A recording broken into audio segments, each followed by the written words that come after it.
All right, so hello and welcome everyone to our session today on navigating stakeholder shifting focus friction to support LGBTQ youth. Got a long title. Y'all are going to learn quite a bit today about this subject of how kind of reconciling when priorities are not lining up between your program values and those who may have a stake or say in it. So welcome. My name is Anna Eldenbrady. I'm kind of your room host for the moment, your MC to keep things moving smoothly in the background. And we welcome with us today a lovely slate of folks from our LGBTQ champion group.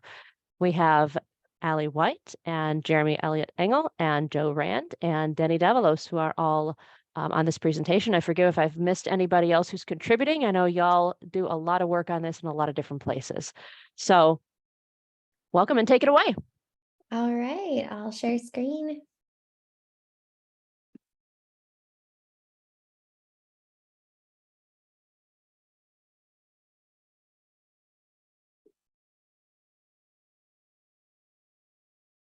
Okay, and I'll highlight, and we'll bring this up one more time at the end of the presentation. There's plenty of QR codes in this one, but at the end, this QR code will be back up, and that is a link to a lot of different resources connected to our champions group. I'll pass the mic to you, Joe. Yeah, hi, welcome. We're excited to see you. I see some familiar names. So hello to all of you. It's nice to see you here. We are part of the LGBTQ plus champions team that is part of the Access, Equity, and Belonging Committee that is a part of the Program Leaders Working Group.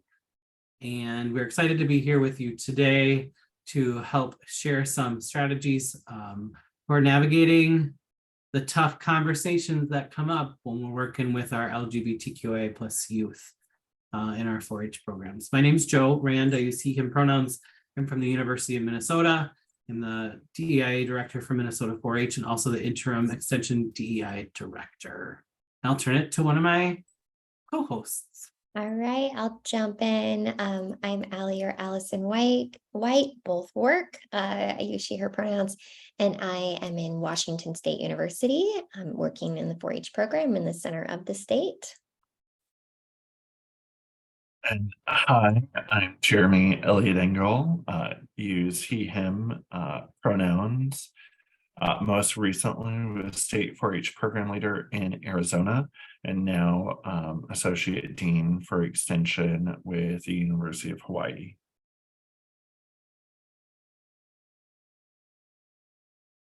So really we're here today to help young people, especially and I'll use probably with this group the terms queer and LGBTQIA plus interchangeably, so just a note there, sorry. But just to make sure our queer kids can engage authentically in the programs and in the environments that we provide, because that's the only way that they will be able to thrive and learn. So we need to make sure that we're creating those spaces where we're respecting their identities, we're empowering their voice, especially if they have marginalized identities or have been historically excluded like this, that they're represented in the curriculum, that we're addressing bullying when it comes up. All of that because we know that LGBTQIA plus youth are more likely to self-harm, consider or act on suicide, have higher rates of depression and anxiety, and all sorts of things. And so really this is life-saving work that we're doing and that you're engaging in. So thank you for doing that. And thank you for being here and being a part of this conversation today. All right, so we're going to get a little techie. If you have a smartphone next to you, if you hold up your camera to that QR code on the left, that will connect you right into a poll via Slido. All right. If you don't have that option, you can also go to slido.com and enter in the number you see on the bottom left of your screen. And we are asking for you to take a moment to reflect and think of a word, in one word, what stops well-meaning, supportive youth development staff from supporting LGBTQIA youth? Oh, Ooh, it's working. Hmm.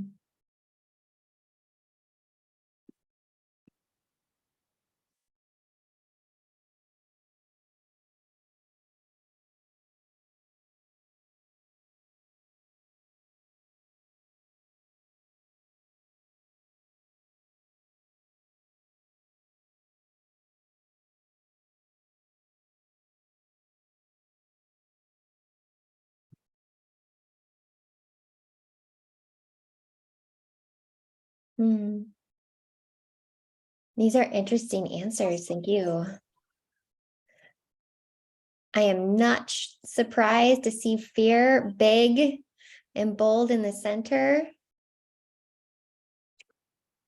Absolutely, Ellie. I think that that stands out, and then all the things around it are what generates the fear. Yeah. Oh, for sure. Kev, parents, well, are we scared of them? Yeah, maybe. Yeah, Oh that my they goodness. can do. Funding. Yeah. Oh, concern for our own mental health. That one is so true and so real. Oh, politics. Oh, you know what I didn't consider is that we were making like the saddest word cloud ever. My apologies for that. But what we're doing is we are talking about fear today. When we talk about navigating resistance, friction, pushback with our stakeholders, you know, who, depending on if you're connected to 4-H or outside of 4-H, we're talking about working with youth means your stakeholders are your parents, your youth themselves, others like staff, you know, faculty, personnel around you. It could be funders, it could be community leadership around you. It could be a broad group of people who care about your programs. Oh, yeah. Oh, thank you for this. So as we talk about fear, I'm going to move us forward. We are going to do an exercise that's a little bit like fear setting, and I'll talk more about that in a minute. We're going to talk about points of friction here. So what level of pushback may happen if?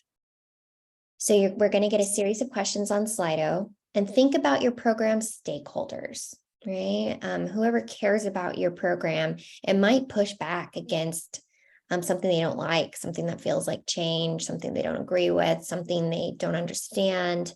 And then you'll get to respond via emojis of whether you think that pushback might be extreme, high, moderate, low, or none. In case anyone's driving, I'll read questions just so you're a part of the conversation, but please drive safely. What level of pushback may happen if rainbow safe space logos are used on program recruitment materials?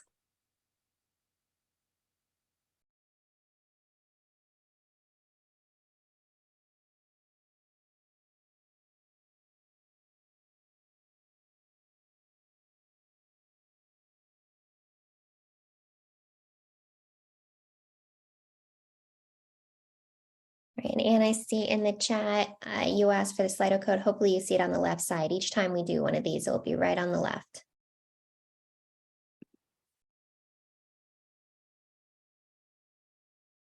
All right, so a little high. We've got a lot of people in the moderate to high level. Okay, a little more happy faces coming in. Okay, and a smaller percentage of us saying extreme.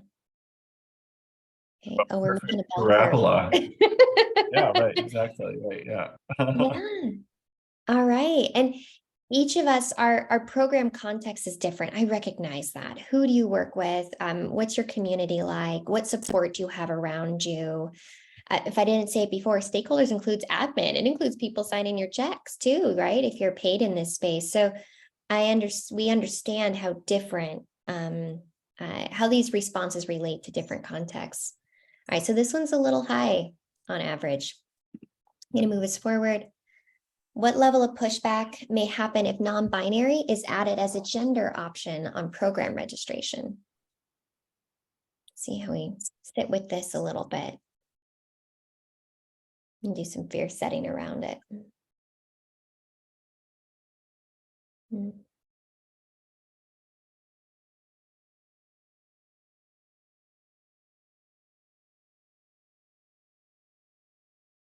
As you watch these number moves, I'll explain fear setting a little bit.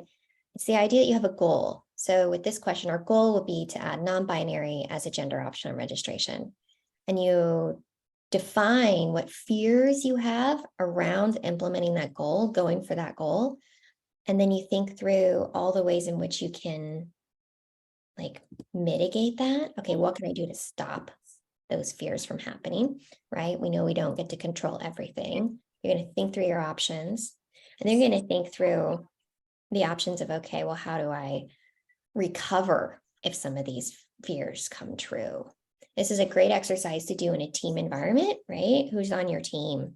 Other program staff, volunteers, youth, parents, whoever's on your team. It's a great exercise to do with them. And then you move forward to really setting your fears around your goal so that you can be more prepared to take action and respond. All right, look at, all right, another right in the middle. Okay, so a little less scary than the last one. What level of pushback may happen if youth are assigned to overnight rooms based on gender identity, not sex assigned at birth?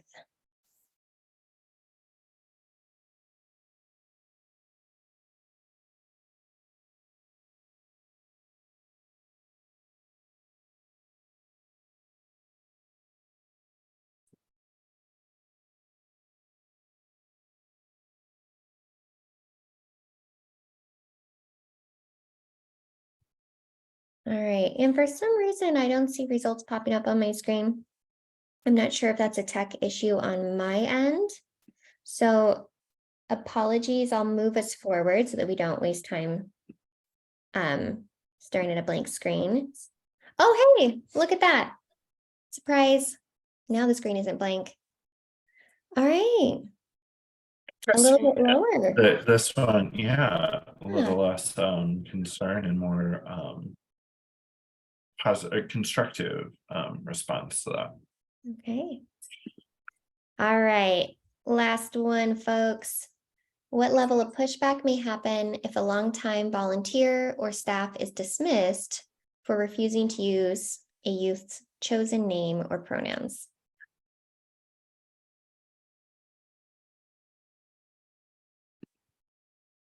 Okay.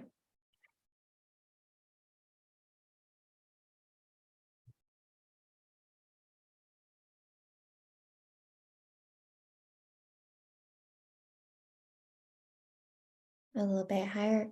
And I'll reiterate, our goal here wasn't to increase your anxiety level. My apologies, but it's good to practice our fears. It's good to think through our fears because often we'll find ourselves stuck in inaction because of them. So thank you for taking the time to practice fears with us. All right, there's a lot of questions we could have asked here, and we're talking about best practices, which can lead to points of friction, right? You can degender your dress codes, make them more inclusive. You can have pride flags. You can be in the pride parade with your program, provide trainings, adopt strong zero indifference policies, be transparent that LGBTQ inclusion is a program priority. We're talking about sharing pronouns, updating language, to remove gendered language in messaging and recruitment materials, and so in curriculum, respecting a youth over their parents when it comes to using names and pronouns, non-discrimination policies, and more.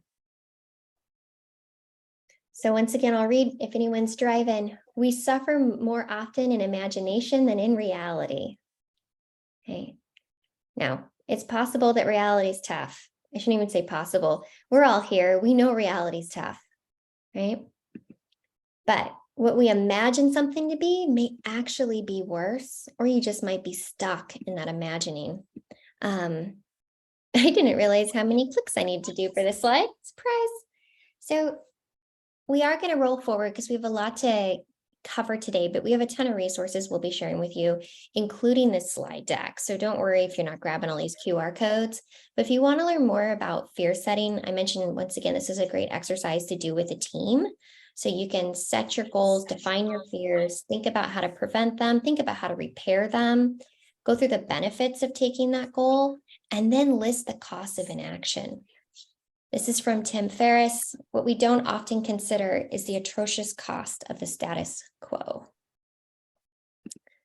All right, Jeremy.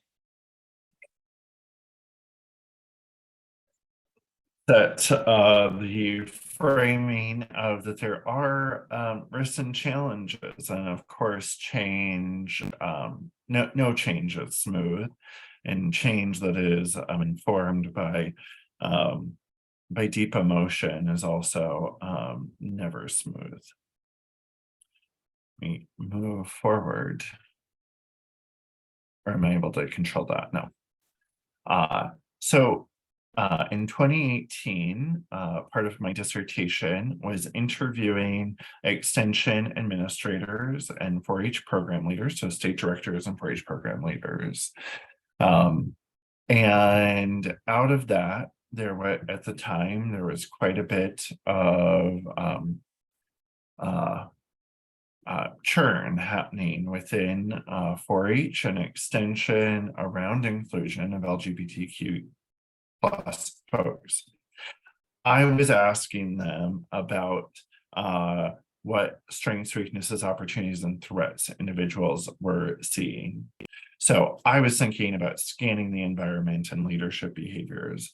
But during that, there was this really, this emergent theme, and really ended up seeing a theoretical piece emerge about how individuals saw and understood risk and how stakeholders were responding to those changes. So administrators saw risk as stakeholders who were responding in ways that you identified and what you are afraid of, right? You as staff individuals, things like legislators deciding that funding didn't need to be sustained, or volunteers and parents having negative reactions to our programming, right? They saw that as an outcome. And there were, out of the coding, there were 3 things that contributed to that. And this makes sense. So it was like, oh yeah, as anyone who's how to navigate a difficult situation, the first is that someone has to feel like something is being lost. That doesn't mean that a program has to go away. It could mean that the program is changing, so it no longer has the same, identity as it had before. But so whether it actually is, or whether, it could also just be when I'm sure everyone has had the experience where an event has been canceled. And then people want to rally around, let's preserve that, right? So the loss. It could also be just the perception of loss. That thing has changed. In order for anyone to show up to say we have to preserve it, people have to care. They have to value the thing. Otherwise, it's canceled, everyone goes away, everyone's happy. That has been, the end is at the right time. And the other, the thing that truly is the lever between something that is just churn and shifting focus friction is the lack of the understanding of the mission. That is where there's the pushback, because if they understood that the mission was X, then the change wouldn't be a sense of loss. People would be moving along with that change. So in this context of LGBTQIA plus inclusion, often there's in the 4-H world, there's a gap between we are a positive youth development organization that supports the growth and development of all youth, and some conception of we are serving a small subset of individuals. That could be targeted on a specific type of program. It could be that we only want to serve X number, a population, right? There's a gap of that we are a public good serving all youth, and all youth deserve to be welcome and included. Now, of course, there's also some other contexts in there as well, informed by politics and culture and, you know, all of that.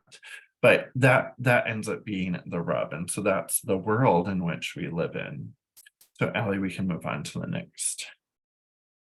So how do we mitigate that? Like I said, the thing that is the lever is the mismatch between the understanding of the mission.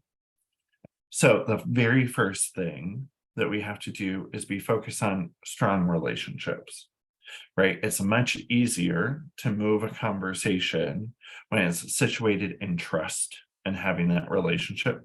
Very hard to do on scale, but for you all who are likely at the point of program implementation, having strong relationships and using interpersonal opportunities to grow and develop, that is the point where you can make a difference, right? If you're at scale and you're just trying to communicate broadly, that ends up being a harder place, okay?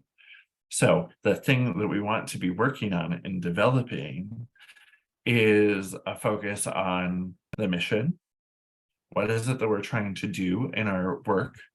That the vision of where the organization needs to be, the educational objective, which is the specific tasks of the organization, right? These are the types of events we do, therefore we need to accomplish these goals of this change, and reassurance that loss is not an equation, right?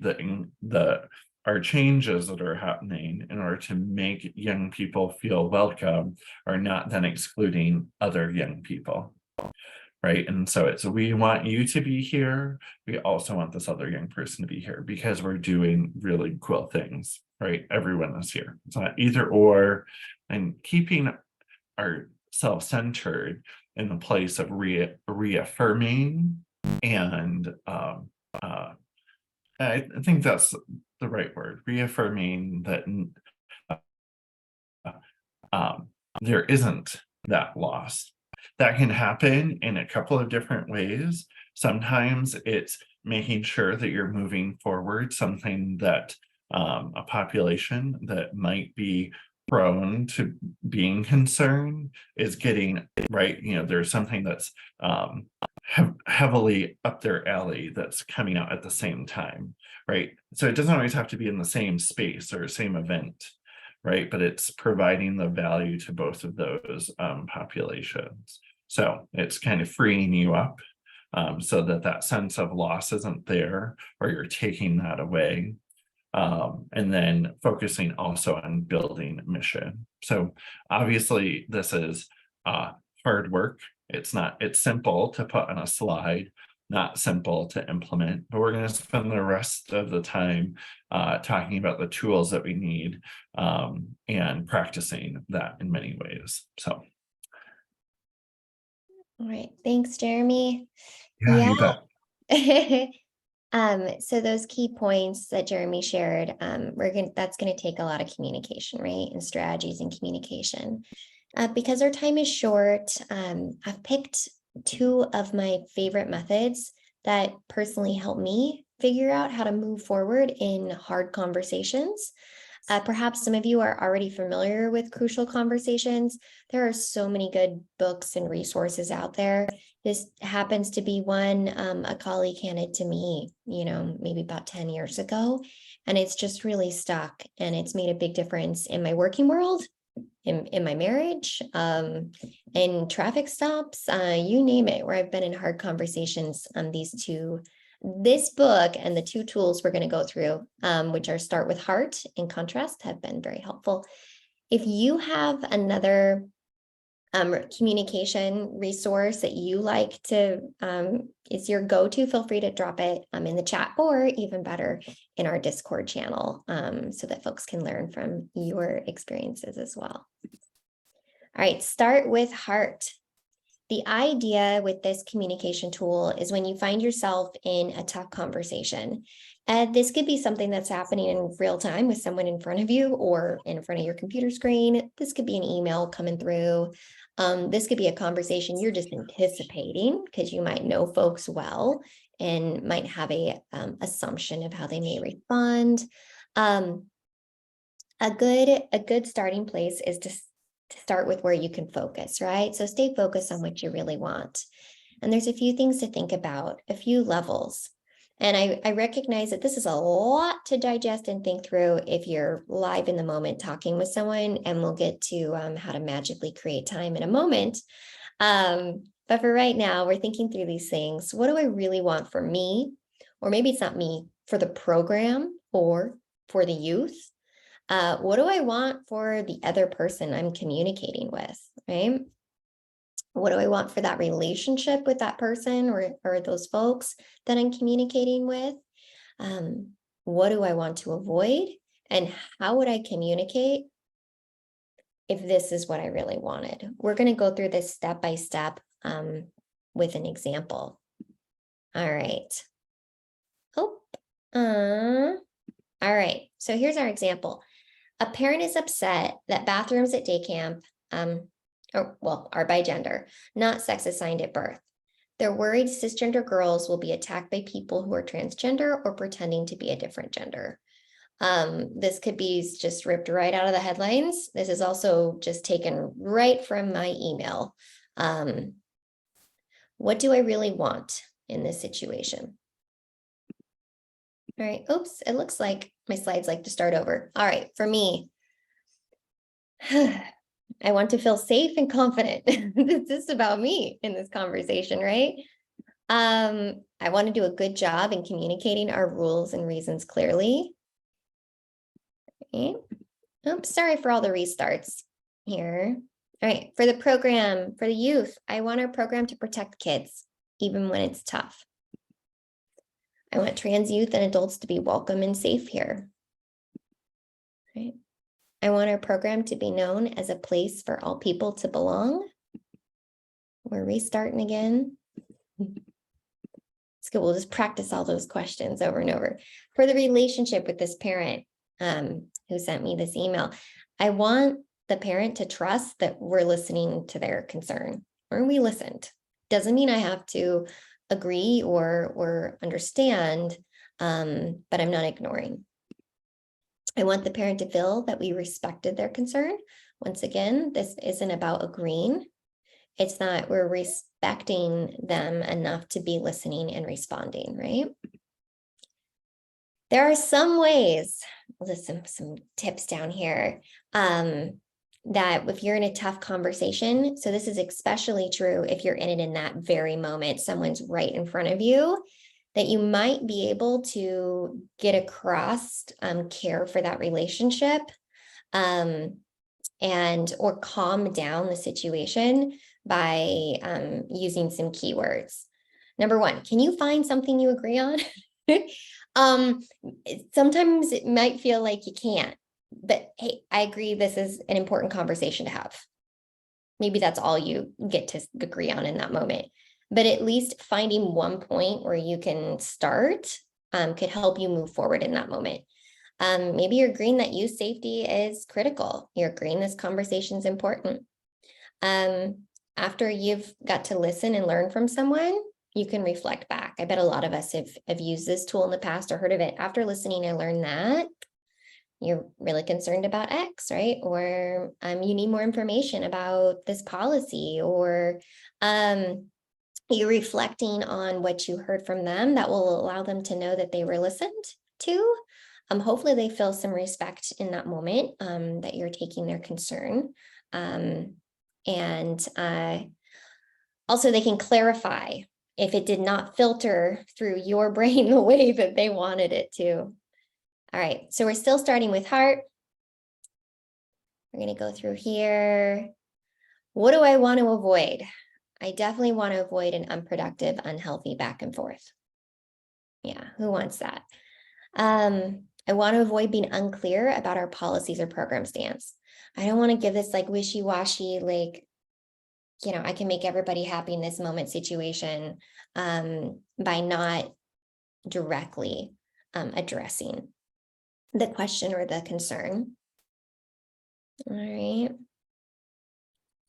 How would I communicate? I love this one. If this is what I really wanted, if you think about all of those answers, and those answers, y'all, I'll share, I took time to sit with that. I didn't just yank that out of my back pocket in 2 minutes to make this PowerPoint for you. I took some time to start with heart and really try to dial in to those answers, as simple as they were. Well, respectfully, right? Especially if you are in a space where you are representing a program, or if you're communicating really honestly anywhere in today's world, right? It's email, it's text, or maybe it's in a space that's being recorded. I am not going to say anything that I wouldn't want the world to see. I need to represent my program well. And I need to be able to back up my words regardless of who is reading them, right? Or listening to them. How else would I communicate? I would want to clearly connect the program's mission or vision to how I'm addressing the concern or question. And this goes back to the concept of shifting focus friction that Jeremy talked about. Stay connected to what we're supposed to be doing, right? Our mission, our vision, to help thread that through the conversation. And whenever applicable, make a clear connection if there's relevant laws, policies, or positive development best practices. All right, and openly. And once again, I'll share that I'm assuming that this is a relationship. This example assumes that I am trying to maintain this relationship as healthily as I can, right? So you can tell that this scenario is really coming from someone who's representing a program and working to maintain that relationship with that parent in this scenario. So openly share an invitation to stay in communication as appropriate, right? So people know they can come back to you, or they know where to go next if they have more questions. All right, so that's start with heart. I'm just taking a moment to jump in chat in case I'm missing anything. Okay, so contrast. You're just getting lots of affirmations. Getting lots of, okay. Contrast. All right, I love start with heart. That can definitely take some time. Once again, we'll talk about being a time wizard in a minute.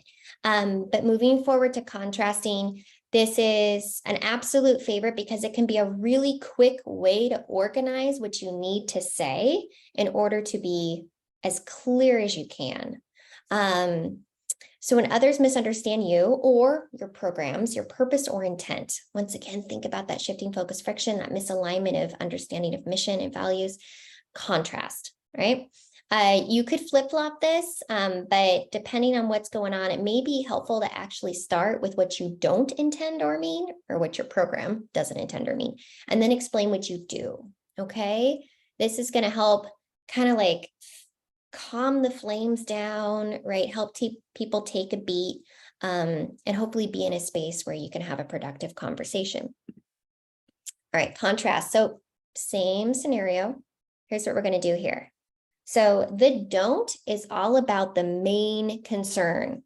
So right away, let's address their main concern, which me reading this scenario as it came through my inbox was about safety, right? So main concern, we don't want anyone in an unsafe situation. All right, so me and this parent agree, no one should feel unsafe, or I should say be unsafe, right? Once again, I don't have to agree with what they're upset about, but we can find some common ground in that first bit. The do, affirm your respect or clarify. Here I have 4H, once again, whatever the program is, the real purpose, the mission, the vision. We do, oh, we've got a couple, work hard to keep all kids safe. Here's how. All right, we don't want anyone unsafe. We're working hard to keep kids safe. Here's how we do it. And this is where you can see we'd start to get into policy pieces. Also, we do ensure equal access, opportunities for all kids. Here's how. All right, these two go together. So let's put that all together. We have start with heart and our contrast. This is a lot. Once again, I'm reading for you folks that are just listening. Hi, parent.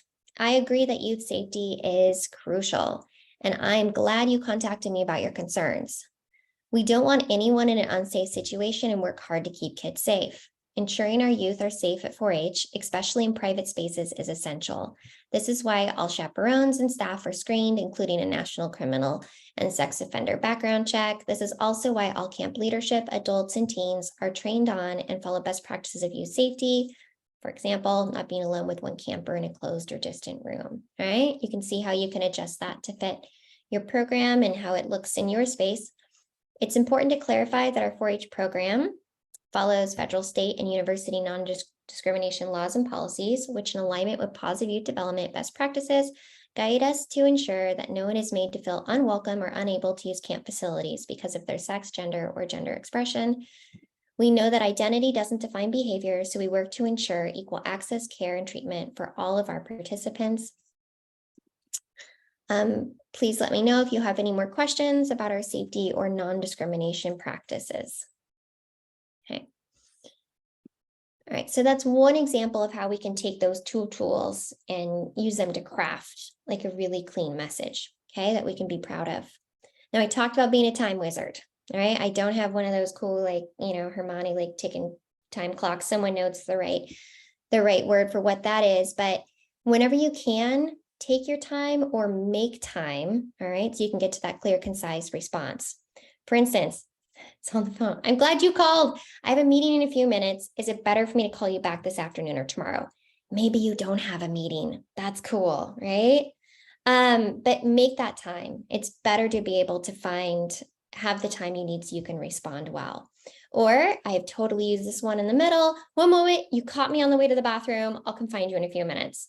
I will happily go sit in the bathroom stall just so I can take a beat, think about what they said, review the policy, find my messaging support docs, whatever I need, if I need a moment to just collect my breath and think through what my next steps are.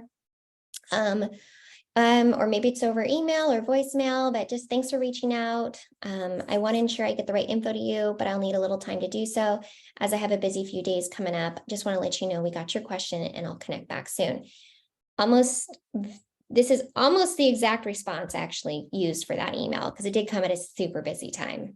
But I wanted that parent to know I got it, I will respond. I didn't want them to be upset for a few days while they waited for me. All right. All right. When you don't take that time, you might find yourself in a space where you are reacting without all the information you need or with heightened emotions, right? You're upset. Maybe you're more than upset. You're confused. You name it. You're frustrated, whatever that is. But I love this quote: speak when you are angry and you will make the best speech you will ever regret. Okay, insert whatever emotional response over anger as it applies to you. Oh, look at that. Did you hear my timer go off? Yeah, that was perfect timing. Woo! All right, you're up, Joe. Also, just we'll call out that you're getting lots of additional affirmations in the chat. So people are finding this very useful, which is awesome. So great. So let's try it. So a brief case study. So this comes directly from a 4-H program. It's something that you might run across coming up here real soon since we're coming up on camp season. Allie, do you want to go forward one? Thanks. So Rachel's dad calls and asks you to update 4-H records to reflect her correct gender and name and get her enrolled in the upcoming county overnight camp.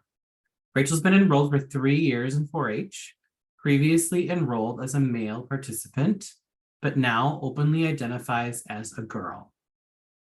Your overnight county camp is now 1 week away when a mother of an enrolled camper calls to share a concern with you. She heard that a member who she knew was a boy was now a girl and was going to stay in the girls' cabins. She asks you to make sure Chloe, her daughter, isn't assigned to the same cabin as the other member. How do you respond?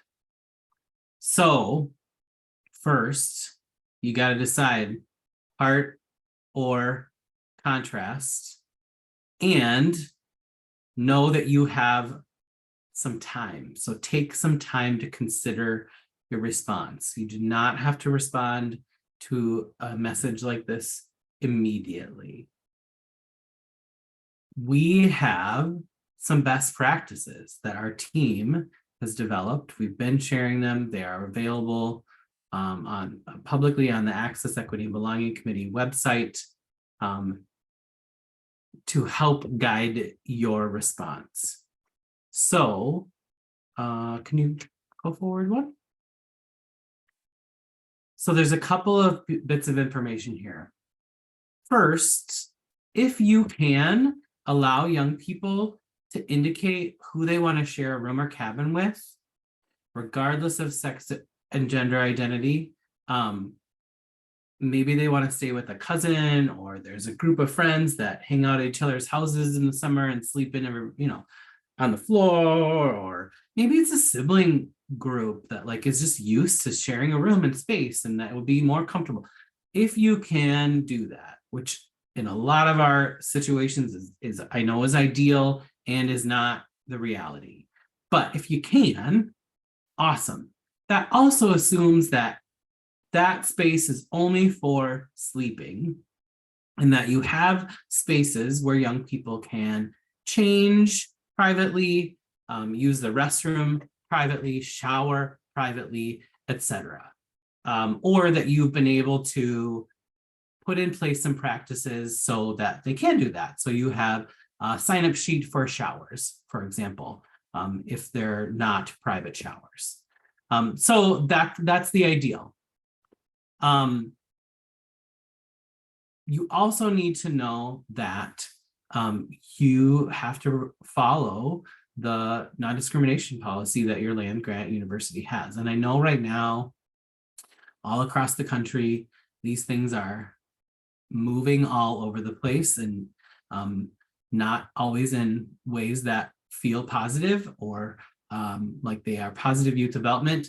And so you have to follow the policy that's in place in your context. I also would say, don't put your job, your livelihood in jeopardy, because then you're not there to help do this important work, and we need you. So this is tough. So use your resources, use the paper resources, but also use your human resources while you're thinking about how to respond to this. And you'll see there at the end, it just says, additionally, these policies state that a youth refusing to share sleeping accommodations with another youth who identifies as trans is actually discriminatory.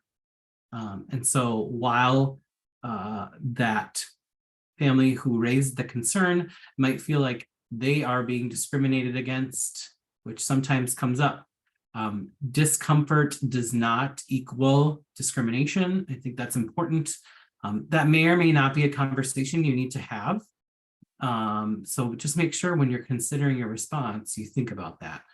But they actually could be discriminating against this other young person. And so we just need to make sure that we are not doing that, and we won't condone that. I think a couple other things to consider here are, and they might be on the next slide, and I can't remember for sure. Oh, here's our response. So let's do this. So while 4-H members or parents, the big people, may choose not to participate in the 4-H event or camp, the 4-H program will not allow discrimination. So we just talked about this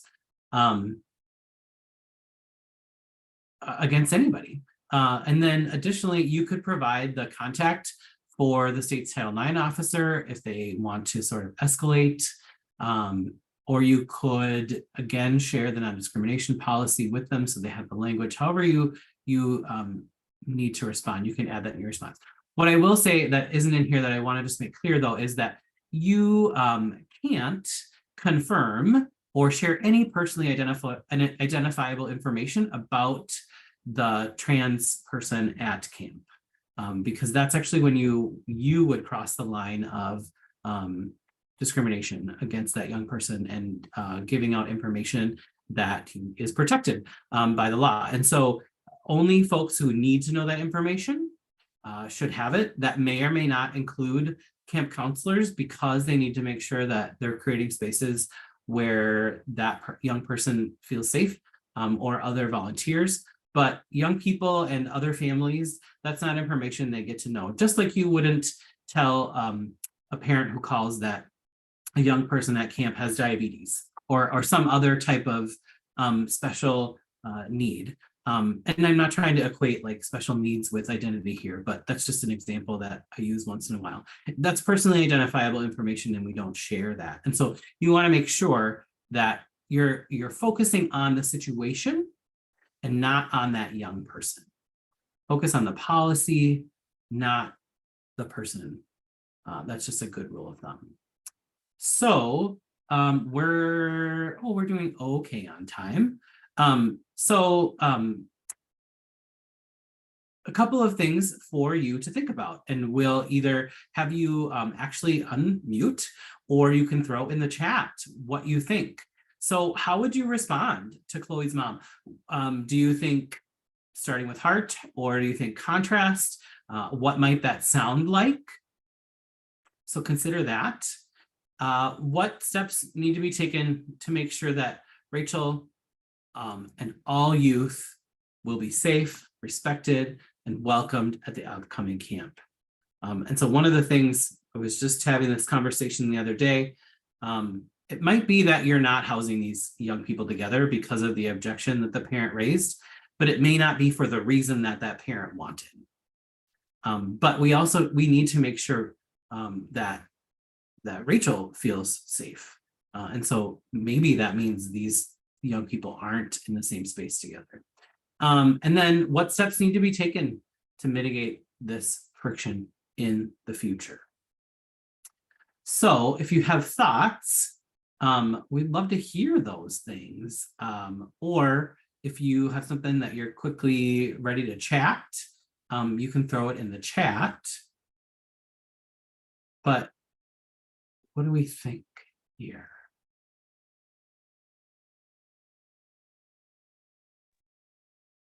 Hi, Catherine Sheeher from Minnesota. Thank you so much. This is so helpful. I feel like you've already role modeled really beautiful responses. Like I would really follow what you've already role modeled. So I actually want to just share a preventive idea that is not mine. Amy Kalura in Minnesota and Hennepin County, which is like the Minneapolis and suburbs county, pioneered something last year at the residential camp where they had several non-binary students. So they created an all-gender cabin that people could opt into. And so some of the youth and their families chose that, and some of their friends chose that cabin as well. It was a cabin that had private bathrooms and shower facilities. So they were like individual stalls. So it eliminated some of those concerns that can be common concerns. But it was just such a cool thing. So I just want to lift that up as a possibility. I know that would not happen in some places, but if you happen to be in a place where that's an option, it was a really, really great option. Very well received. Thank you. Can you repeat what program that was? It was Hennepin County 4-H, their over the residential camp. And again, that's the county around Minneapolis. And so this is in Minnesota, where Joe is the head of DEIA for us. If you want to know more, Amy and I just presented on Tuesday at the PYD Academy, and the recording will be available. So you can learn more about her camp and hear directly from some of the young people that were there. We're also putting this into place at our upcoming statewide youth leadership event, and we will have a gender inclusive floor in the dorm for young people that are going to be at that statewide event. So realizing that these are not necessarily things that you can do in your space, but we got to hear from kids the other day about how positive an experience it was for them and from their parents, and how that affected them once they left. And like they have taken that and that has changed the way they interact with other groups in their community and other spaces that they're in. That's so cool. I think that's also just a really good example of a practice that can be about how de-gendering spaces, policies, just all the stuff can benefit everyone. This is not just about queer kids. It's about, taking a hard look at blue and pink boxes and the damage they can do, right? And okay, I know that's a different conversation, but thank you so much for sharing. Rochelle put in the comments here. Hi, Rochelle. She would start with heart. Loves the idea of offering youth the opportunity to choose their roommates, absolutely, as they register, and reaffirm the idea of the all gender cabin. So thanks for sharing that, Rochelle. I think in the interest of time, if you have other ideas, please throw them in the chat. But I'm going to keep us moving just because I know we're winding down here a little bit. And like Catherine said, Allie really modeled this and does a great job modeling this for us. So go back to those tools and that will help you. There is other information in that best practices document, things that you can lean on, some responses to other questions that might come up that young people might raise, or when adults call and think that, like I said before, their discomfort equals discrimination, and that the rights of others are being put in front of theirs. And so just some language there. We've also developed a communications tool to address negative feedback. Allie did some coding a couple years ago based on the National 4-H or National Council, I think, right? Council Facebook page during Pride Month, and sort of coded the types of responses. And we have since dove deeper into those and were asked last year for their Pride merch campaign to give some talking points. And so looking at, here's the themes that come up, here are the main 4 themes. 4-H shouldn't be doing this because it's grooming, or whatever the things are. And what some of your potential responses to those could be. So giving you the actual language to use in response. And so that's a tool that we also have that is available to you in the Google Drive resources that you can access here through this QR code. This is the same Google Drive for the conference. So if you're in Discord, if someone else is here that knows that, they can explain it. But I believe there is a channel for resources where there's a Google Drive link. I feel like Anna's popping in. Yeah. Oh yeah. Yep, there is. If you're on Discord, I'm actually looking up where it is now. There's the let's see, where is it? It's under the general conversation section. You'll find this thing called resource share, and in there's a link to a Google Drive, as well as places where other folks have dropped information or whatnot. So if you go to that channel, that's where the link is. If you don't have access to Discord and you're like, I need the link, you can always email virtualrainbowsummit@gmail.com and we can send that out to you as well. Perfect. You can jump on the QR code and grab it. Yeah, Joe. Oh, sorry. I didn't mean to interrupt. I just threw the link in the chat to the AEBC website where some of these are also available. So if you need to share it with somebody, that's another way to do it. The best practices document is in there. That's the one that's listed here called Practices for Inclusion. We also have a fact sheet that we developed. Our team, the AEBC committee, developed these fact sheets to help bring more inclusion to the Thrive model. And so they're based on the Thrive model, but they also dive into how to support different identity groups. And so that is available there. The Gender Unicorn is a teaching tool we use quite a bit. So that is there. There's a pronouns resource.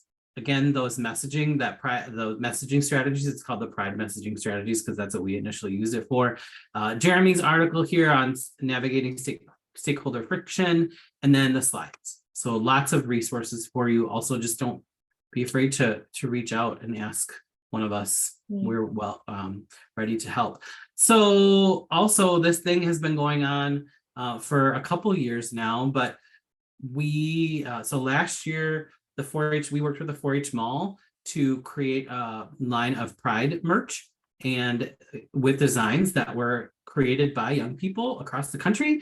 And so it was their most successful campaign on the 4-H mall ever, and they're going to do it again. And so you can have a young person submit a design here. It's kind of a rolling thing, taking designs all the time. And so at some point, that design might be featured on some of the 4-H Pride merch in the Pride Mall. So cool. Or 4-H Mall, that's what I meant to say. And as promised, there's the QR code again to a whole bunch of links to get connected into the National 4-H LGBTQ affinity group on the third Friday, coming at some time to you based on where you live. Also through those links and like general resources on Discord. And we have 2 minutes